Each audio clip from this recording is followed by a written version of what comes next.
أثناء توقف إحدى السيدات أمام بناء سكني بمنطقة شويفات حد معبد غندور، لاحظت إنه في دراجة نارية عليها شابين وقفوا وراها بس ما أخدت وقعدت.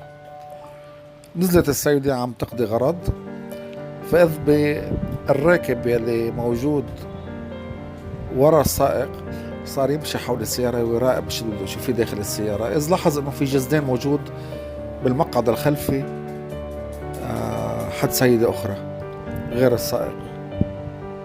فنزل صار يبرم حول السيارة متحين الفرص، وللأسف إنه ما انتبهوا النساء الموجودين داخل السيارة أو حتى المرأة الموجودة خارج السيارة إنه هذا الشاب إنه ناوي على نية مش منيحة.